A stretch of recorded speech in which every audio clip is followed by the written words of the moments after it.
Hey guys, so we are back on the topic of oil. And just Monday, I was in my Patreon talking about this, depending on where you maybe seen this video, where we were in that pre-market live and we saw how the market was already preparing to open red. And so oil was pushing $120 a barrel. Now, why on earth would oil even send the stock market spiraling the way that it does? Think about it. Let's think about it for a second. Oil. Oil is incorporated in every single thing that we do, quite literally. I mean, the gas we put in our cars, our travel, everything to logistics and manufacturing, corporates. Think about companies like this, right? Amazon. Amazon got thousands of trucks on the road Monday through Sunday, delivering packages, going from their warehouses to other warehouses, back and forth, delivering packages to millions of homes annually. You know how much gas that takes? If the cost of oil is rising and they are relying on that for their logistics side of their business, right, to remain low so that their overhead is lower, their cost is lower, and it's not cutting into their bottom line and their margin. Seeing such a massive surge like that in oil is, I mean, it's inevitable that something like Amazon, and not just Amazon, UPS, FedEx, all of these stocks will likely come down because one thing that's also going to happen is consumer spending is also going to drop. Because we know if we paying $3, $4, $5, $6 a gallon for some gas, depending on where you live at, we gotta be cutting out some spending because we want to make sure that we got gas in our cars to get to work. We can cover our commute, whatever day-to-day travel that's needed. We want to be sure that we can cover that. So consumer spending would also be down, affecting Amazon as well. So Amazon has their logistics, warehouses, delivery, right? But they also rely on people coming to the site to buy. So they kind of get hit with both sides. Same thing as Walmart. And I want to say Dollar General or Dollar Tree. Let's see, yeah, Dollar General, Dollar Tree. Because when people cut back on spending, what do? We go to more discounted stores versus big box stores so that we can save a little paper, right? So it's like there's like two sides to that as well with the discount stores, but they too will take a hit because they will see an increase in that overhead from oil increasing. Now, why are we back on this subject again? Well, Monday, when oil was surging, Trump came out and said, hey, the war is almost over. He did a live in Miami. He said that the war is almost complete. That was his statement. Oil came plummeting down to those 80s. And once it did that, we saw the Dow have a little spike there. We saw NASDAQ. We saw the S&P spike from that simple statement. Now, the question is, was he lying? Was there some market manipulation there? Was he just saying that because he saw the state of the market? Honestly, I think we know the answer to that question. Now, we are back on this subject again because as of today, Iran has pretty much threatened that oil will hit $200 a barrel. And if that happens, we thought Monday was something. We are really going to see the market spiral. And that's not even honestly an exaggeration. I'm going to come down here to this article really quickly and read this brief. It says, the war in Iran is hindering oil production and shipping in the region, causing barrels prices to fluctuate. A spokesperson for Iran military command warned the world to get ready for oil to be $200 a barrel, which could cause U.S. gas prices to skyrocket.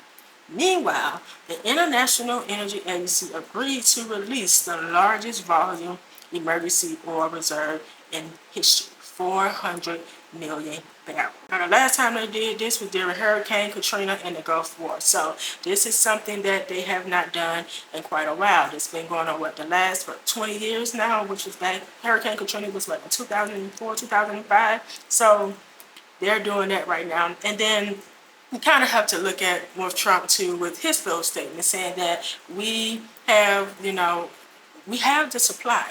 We have a major supply of petroleum and that we are good. But yet they're having to step into the emergency reserve. So, of course, unfortunately, we have to take our president of the United States' word with a grain of salt. To be quite honest with you, I 1000% believe Iran. I do believe that it could lead to oil hitting up at $200 a barrel. And the thing is, we just have to be prepared. When everything else is red, what is green?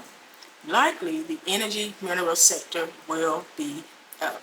Everything else from tech, from even automotive, of course, from the consumer sector, of course, will be down. Now, you may can find a little bit of solidarity in things like EV stocks, EV automotive companies like NIO, maybe even Tesla, because what? They don't require any gas. So it just depends on how people react to those alongside the rest of the market. But you have things like XOM, you have things like CDX, which is Chevron, you have things like Marathon, you have Fame, you have COP.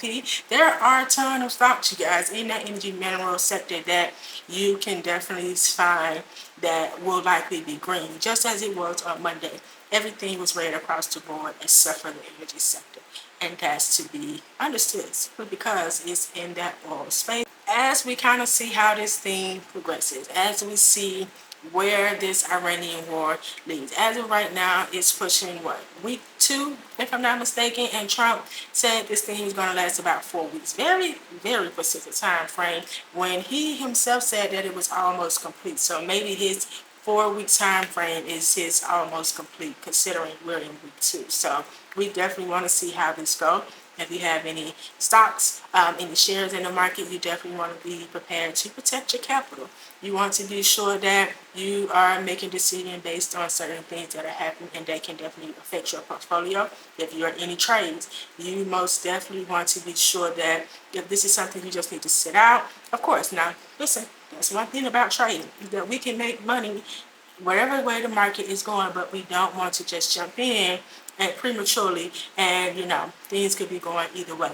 2, we never know what Trump's going to come out and say to try to fix things, push things back up.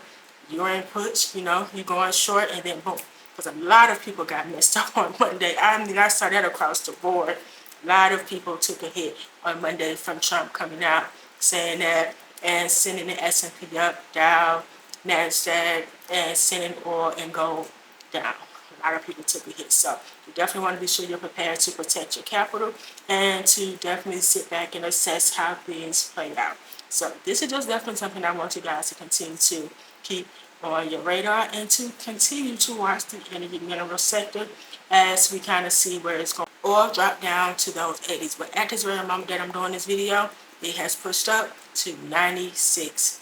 So if it starts to spike back above that $100 mark, we may start to see some sliding like we did on Monday, okay? And if it goes higher, we already know what's coming. So we definitely want to keep that on your radar as well, okay? So that's just something that I wanted to bring to you guys' attention.